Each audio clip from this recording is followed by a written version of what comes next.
जय राम जी की। श्री वाल्मीकि रामायण युद्ध कांड 23वां सर्ग।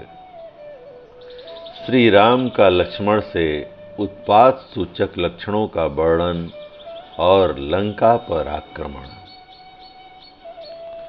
उत्पात सूचक लक्षणों के ज्ञाता तथा लक्ष्मण के बड़े भाई श्री राम ने बहुत से अपशकुन देखकर सुमित्रा कुमार लक्ष्मण को हृदय से लगाया और कहा, लक्ष्मण,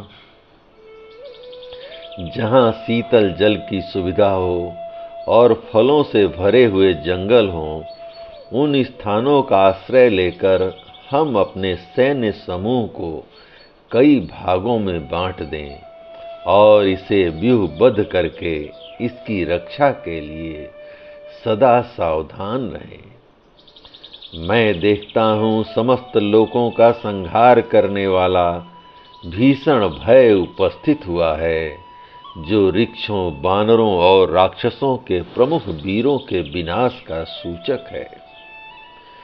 धूल से भरी हुई प्रचंड वायु चल रही है, धरती कांपती है, पर्वतों के शिखर हिल रहे हैं और पेड़ गिर रहे हैं।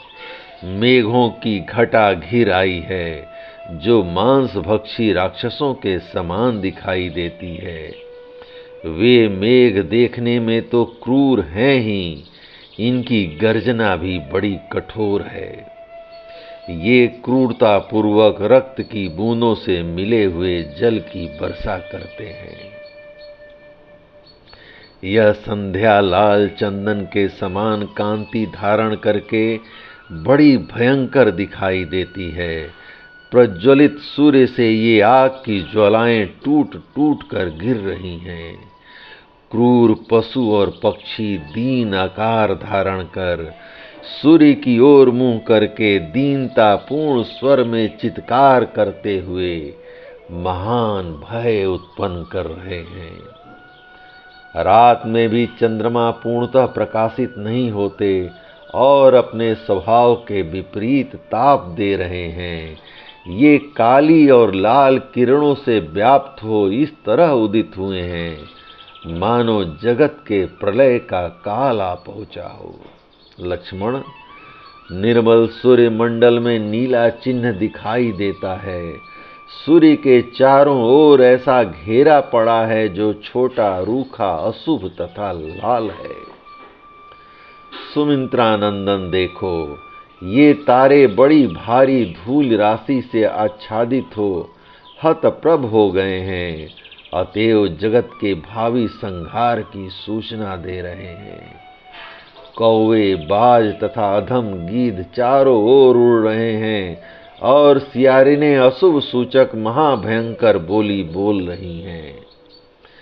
जान पड़ता है बानरों और राक्षसों के चलाए हुए शिलाखंडों, सूलों और तलवारों से यह सारी भूमि पट जाएगी तथा यहाँ मांस और रक्त की कीच जम जाएगी।